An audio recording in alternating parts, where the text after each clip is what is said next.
तो हमने किस पॉइंट से शुरू किया था? मेरे ख्याल में मैंने एक्वेटिक, जहाँ तक मुझे याद है, एक्वेटिक स्पेसिमेंस को कैसे हैंडल करते हैं, कैसे कलेक्ट करते हैं और कैसे हैंडल करते हैं। पानी के रेफरेंस से डेफिनेटली ये मुझे याद आ गया, मैंने ये और पॉइंट डिस्कस किया होगा एक। अब इसके बाद हमें मजीद ज़्यादा आगे चलना है।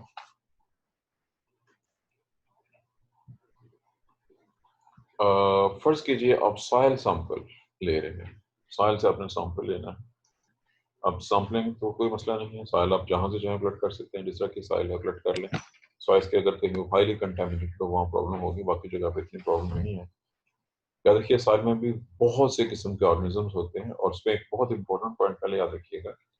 हम पढ़ रहे हैं सिर्फ बैक्टीरियोलॉजी जो कि जाती है, जो कि इसको माइक्रोबायोलॉजी आना चाहिए था। और उसमें जो स्पेसिमेंस आएंगे हर तरह की चीज़ें मौजूद हो सकती हैं, लेकिन ज़ाहिर है हमारी जो डिस्कशन होगी वो सिर्फ और सिर्फ बैक्टीरिया के रेफरेंस से ही होगी कि आपने स्पेसिमेन जो कलेक्ट किया है उसमें बैक्टीरिया भी हैं, वायरस भी हैं, उसमें प्रोटोजोआ भी हो सकते हैं, उसमें फंगस भी हो सकते हैं, और चीज़ें भी हो सकती हैं, लेकिन हमने सिर्फ और सिर्फ डील करना उसमें से बैक्टीरिया को। अब हम उसमें से कौन से बैक्टीरिया को लेंगे, बैक्टीरिया को कैसे ग्रो करेंगे, कहाँ ग्रो करेंगे, और फिर आगे उसके बाकी जो स्टडी है। अब डिपेंड करते हुए कि आपने सॉइल कहाँ से ली है, किस तरह की सॉइल है। हम सॉइल से एक्सपेक्ट कर सकते हैं जिस किस्म की सॉइल होगी उसी के मुताबिक उसमें हमें बैक्टीरिया मिल सकते हैं। फर्ज कीजिए आप एक जहाँ पे फसलें उगी हुई हैं, क्रॉप्स उगी हुई हैं, फील्ड है, वहाँ से ले रहे हैं, वहाँ पे कंडीशन कुछ और होगी। अगर आप रेतली मिट्टी से स्पेसिफिक कलेक्ट करते हैं, जहाँ सहरा है, डेजर्ट है, वहाँ पे कंडीशन कुछ और होगी। अगर आप किसी शहरी इलाके से, सिटी के रोड की साइड से मिट्टी कलेक्ट करते हैं, अगर मिट्टी हो जाते हैं, हमारे यहाँ से कॉमन होती है बहुत, तो वहाँ पे कुछ और कंडीशन होगी, डिपेंड करते हुए कि आपने स्पेसिमेन कहाँ से लिया है। पहाड़ी इलाकों में जाएंगे तो वहाँ पे कंडीशन कुछ और होगी, पर कलेक्शन में कोई प्रॉब्लम नहीं है।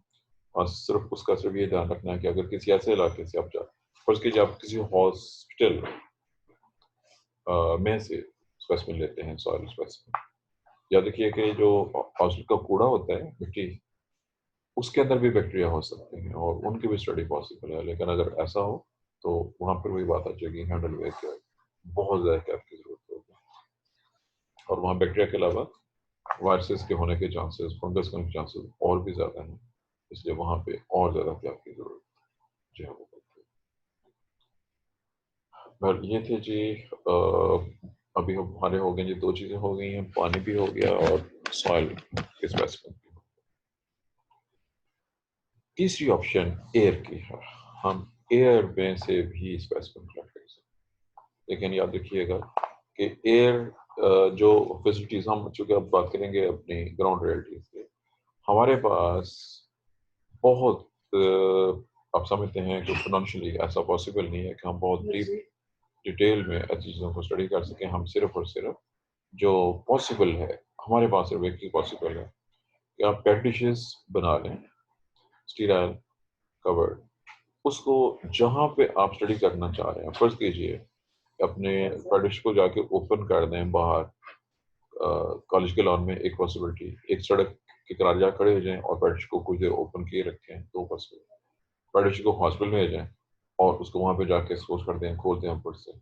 अब ये वो पॉसिबिलिटीज हैं कि आप जिस जगह, अब जहाँ पे उसको ओपन करेंगे, वहाँ पे एयर में जो बैक्टीरिया या जर्म मौजूद हैं उसके ऊपर ड्रॉप होंगे, और फर्ज कीजिए 5 मिनट या 10 मिनट आप एक्सपोज करते हैं उसको, उसके बाद आप उसको बंद कर दें और फिर आप उसको लैब में ग्रो करें और फिर देखें कि क्या पॉसिबिलिटी है, उसमें कौन से जानवर मौजूद है। दोबारा गौर कीजिएगा कि किसी हॉस्पिटल में जरासीम के मिलने के चांसेस, बैक्टीरिया के मिलने के चांसेस ज़्यादा होंगे। जर्म तो जनरल रेफरेंस है, ठीक है, तो जहाँ पे पोल्यूशन ज़्यादा है वहाँ पे चांसेस ज़्यादा हैं। अगर आप किसी ऐसी जगह पे हों, एक पहाड़ी इलाके में जहाँ पे आबादी कम हो, या बिल्कुल साफ देहाती इलाका, वहाँ भी आपको कम किस्म के बैक्टीरिया मिलेंगे एयर के अंदर। जहाँ पे ज़्यादा पोल्यूशन है, रीजंस उसकी डिस्कस कुछ के हुए, वहाँ से ज़्यादा बैक्टीरिया, ज़्यादा किस्म के बैक्टीरिया के मिलने के चांसेस मौजूद हैं। और अगर हॉस्पिटल जैसे खतरनाक जगह होगी तो वहाँ पे खतरनाक बैक्टीरिया के मिलने के चांसेस उतने ही ज़्यादा हो जाते हैं। ये है जी ऑल अबाउट वो तमाम चीज़ें जो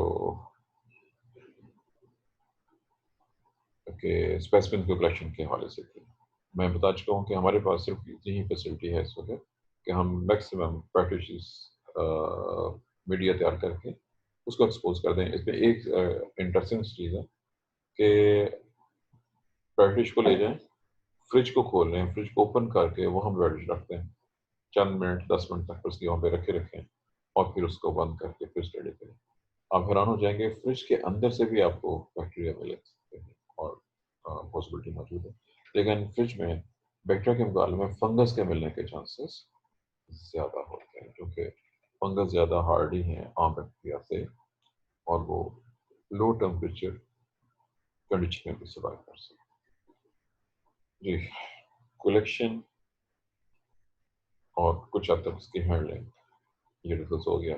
अब हैंडलिंग का दूसरा हिस्सा है कि लैब के अंदर आपने किस चीज़ को कैसे ग्रो कर जो भी आपने कलेक्शन की है, अब नेक्स्ट स्टेप यही होता है कि आपने उसको लेके आगे चलना है और ज़ाहिर है कि उसके लिए आपको पहले बिल्कुल सिंपल एनवायरनमेंट में ट्राई करेंगे।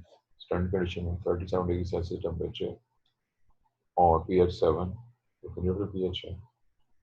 एरोबिक कंडीशन में अगर कोई चीज़ ग्रो नहीं हो रही तो फिर कंडीशंस को और मीडियम को चेंज करें। कंडीशन में एरोबिक की जगह पे एनारोबिक, ऐसे ही मीडियम 1, 2, 3, 4 मुख्तलिफ मीडियम ट्राई किए जा सकते हैं। फिर ऐसे ही पीएच को न्यूट्रल से बेसिक रेंज में और एसिड रेंज में ला के भी चेक किया जा सकता है। ये वो तमाम तर पॉसिबिलिटीज़ हैं, हम उन स्पेसिमेंस को हैंडल कैसे करें। और मैं पहले बता चुका हूँ कि ये जो रिसर्च होती है, चूँकि ये बात चूँकि रिसर्च की तरफ जा रही है, वैसे तो एक्सपेरिमेंट भी हो सकते हैं सिंपल, लेकिन उसके लिए जो फंड्स चाहिए, जो चीज़ें चाहिए, वो हमारे पास अवेलेबल नहीं है। और ये है जी all about specimens collection and handling. अब उसके बाद हमारा अगला जो स्टेप होगा वो मीडिया प्रेपरेशन के हवाले से। मीडिया प्रेपरेशन सर जी सर हमने जो स्वैब कलेक्ट किए डिफरेंट बॉडी पार्ट से जी और स्पुटम कलेक्ट किया, उसको हैंडल कैसे करेंगे लैब में उसको स्टडी करने के लिए? जी, ये मैंने उस वक़्त बता दिया था, आपने क्यों गौर नहीं किया। याद रखिएगा कि अगरचे हमने इसको थ्योरेटिकली तो डिस्कस कर लिया है, लेकिन बीएस लेवल के ऊपर, इस लेवल के ऊपर आम तौर पर कहीं पे भी जो इस तरह के स्पेसिमेंस हैं, जो कि किसी भी खतरनाक बीमारी से मुतल्लिका हो सकते हैं, उनकी हैंडलिंग नहीं करवाई जाती है। ये रिवाज है। लेकिन बहरहाल अगर फैसिलिटीज़ अवेलेबल हों, लेकिन उसमें जो सबसे असल मसला होगा कि जिसको केयर हम कहते हैं, हैंडल विद केयर वाला, कि जिस बंदे ने स्पेसिमेन कलेक्ट करना है, सबसे पहली चीज़ ये है, मैं पहले बता चुका हूँ, अगर ब्लड कलेक्शन करना है तो आप खुद नहीं कर सकते। उसके लिए ट्रेन्ड क्वालिफाइड पर्सन चाहिए होता है। बाकी तो सर्टिफिकेट देना पड़ेगा आपको कि हमने फलाँ बंदे से ये स्पेसिमेन कलेक्ट करवाया है, जो ऑथराइज़ है करने। पहला स्टेप। अब जब लैब में उसको हैंडल करना है, तो उसके लिए भी कोई ही चीज़ है कि डिपेंड करते हुए, चूँकि डिज़ीज़ का अगर आपके ज़हन में पॉइंट मौजूद है कि ये डिज़ीज़ हो सकती है, पॉसिबल हो सकती है, तो हर लिहाज से अब उसको अपने केयर, एक तो अपना हिफाज़ती लिबास मुकम्मल, जिसमें ग्लव्स भी शामिल हैं, गॉगल्स भी शामिल हैं और फुल फ्लेज एप्रन। चूँकि हम बेसिक डील तो कर रहे हैं बैक्टीरिया को, लेकिन मैं पहले बता चुका हूँ कि जब आप किसी पेशेंट से मटीरियल लेते हैं, अब ज़रूरी नहीं है कि पेशेंट एक डिज़ीज़ हो, जैसे आजकल हो रहा है। बहुत से लोग बेज़ाहिर टाइफाइड शो होता है, लेकिन एक्चुअली टाइफाइड के साथ कोरोना इन्वॉल्व होता है, या कोई 2 डिज़ीज़ इकट्ठी जिनमें एक कोरोना एक और भी हो सकती है। और आम हालात में भी ऐसा होता है कि एक बंदा एक बैक्टीरियल डिज़ीज़ शो कर रहा है और साथ उसमें एक वायरल डिज़ीज़ भी मौजूद हो, कोई और वायरल डिज़ीज़। पाकिस्तान में बहुत ज़्यादा लोग ऐसे हैं जो हेपेटाइटिस के मरीज़ हैं। अगर उनका ब्लड कलेक्ट हो रहा हो तो वहाँ पे फिर वही मसला है कि बहुत ज़्यादा एहतियात की ज़रूरत होती है, क्योंकि वो कंटेमिनेटेड ब्लड होता है, इंतहाई खतरनाक होता है। अब उसकी जो बाकी एहतियातें हैं, एक ये हो गया पर्सनल कि उस बंदे ने अपनी प्रोटेक्शन करनी।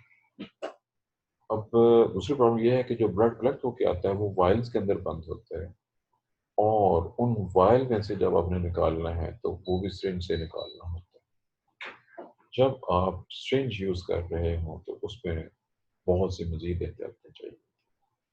अब उनसे के साथ वाक़फ़ हैं, ये आपने देखना नंबर 1 कि अपने पूरे हिफाज़ती इक़दाम के तहत आपने सिरिंज ली, नई सिरिंज लेनी है। वो अपने वायल के जो टॉप होती है, जिसमें से इंजेक्शन लग सकता है, नीडल पास की, उसमें से आपने स्पेसिमेन जो है वो कलेक्ट किया। अब फर्स्ट कीजिए आपने उसको पैड डिश पे स्प्रेड करना है, उसको अपने पैड डिश पे स्प्रेड कर दिया। जब आपने इसको कर दिया है, अब अगर सिरिंज सिरिंज के अंदर वो मटेरियल मौजूद है, उसको या तो वापस या फिर उसको डिस्कार्ड करना है। डिस्कार्ड कैसे करना है? अब देखिए कि अक्सर बेश जगहों पे तो ये फैसिलिटी मौजूद नहीं है। उस चीज़ को जो मटेरियल है, मेडिकल मटेरियल जो किसी पेशेंट से लिया गया है, आपके पास मौजूद है, आप उसको ज़ाया करना चाह रहे हैं। जस्ट जी, अब चूँकि यहाँ पे आम लैब्स के अंदर तो फैसिलिटी प्रोवाइड नहीं होती है प्रॉपर। बेस्ट मेथड तो है इंसिनरेटर मौजूद होना चाहिए लैब के अंदर। वो चीज़ें जो हाईली कंटेमिनेटेड है उनको इंसिनरेट कर दिया जाए, बर्न कर दिया जाए, जला दिया जाए, अगर फैसिलिटी होती है उसके पास। आपने कभी गौर किया हो हमारे यहाँ जो हॉस्पिटल्स हैं, किसी को अगर वहाँ जाने का मौका मिला हो, वहाँ पे जहाँ पे उनका कोई वार्ड हो, वहाँ पे 3 बड़ी-बड़ी बाल्टियाँ रखी होती हैं। उनमें 3 बाल्टियों का रंग होता है और उसमें शॉपर का भी कलर होता है। ब्लू कलर में, येलो कलर में और ग्रीन कलर में उन्होंने बकेट्स रखी होती हैं और उनमें उसी कलर के शॉपर्स मौजूद हैं।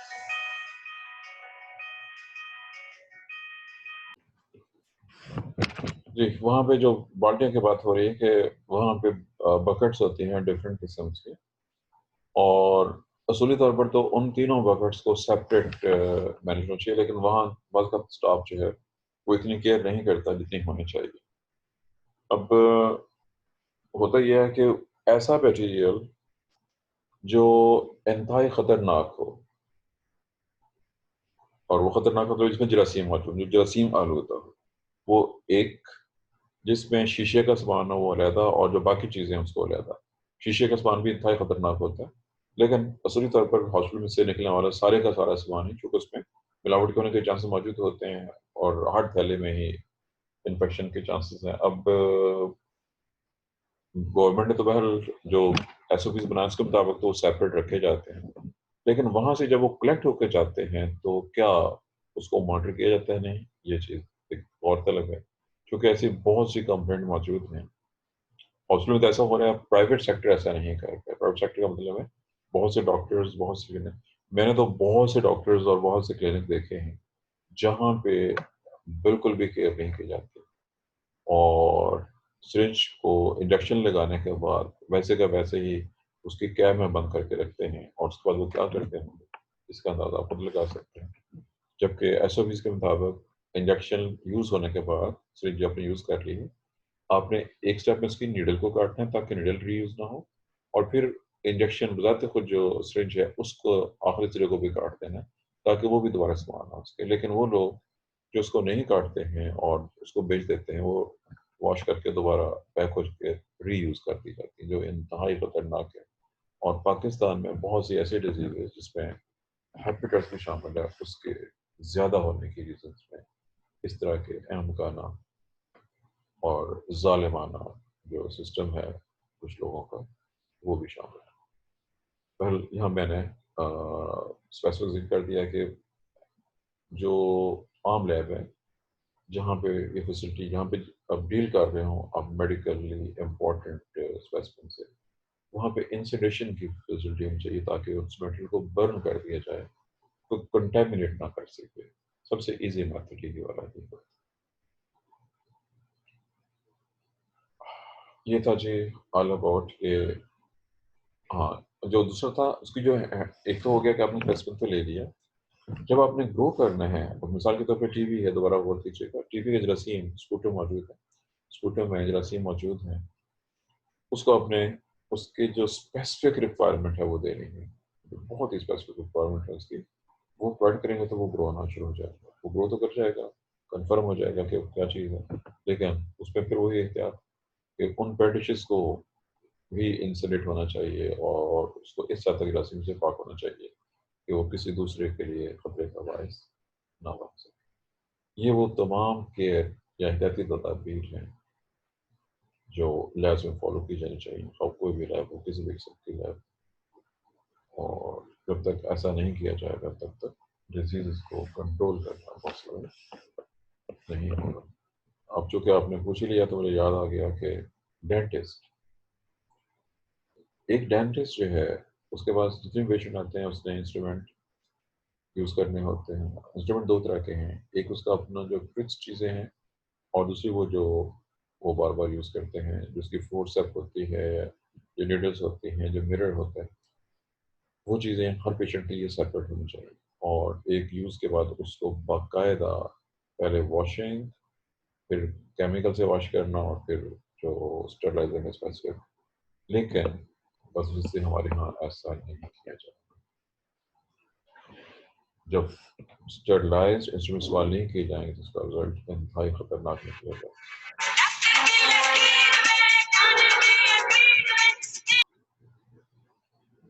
हाँ जी, अब कुलसूम आशिफ आ गई है। जी, ये आप सब लोग ये 3-4 बच्चे क्लास में से आमना, अक्सा, उमर और ये आप लोगों ने भी आज ये कंप्लेंट जो है प्रिंसिपल साहब का आपके पास नंबर है या ऑफिस का नंबर मौजूद है कि नहीं है? अब जी सर, प्रिंसिपल साहब का सर नंबर नहीं है हमारे पास। आपके पास नंबर नहीं है, वेल दफ्तर का नंबर है, कॉलेज के ऑफिस का नंबर भी है कि नहीं है? सर नहीं, ऑफिस नंबर भी नहीं है, फॉरवर्ड कर दीजिएगा सर अगर आपके पास हो तो। हाँ, मेरे पास नंबर है, मैं फॉरवर्ड कर दूँगा। उनके भी नंबर 2 है, मुझे देखना पड़ेगा वो कौन सा यूज़ कर रहे हैं आजकल। मैं वो फॉरवर्ड कर दूँगा। Okay sir. और ये तो जी इसने तो बहुत ही तंग किया है।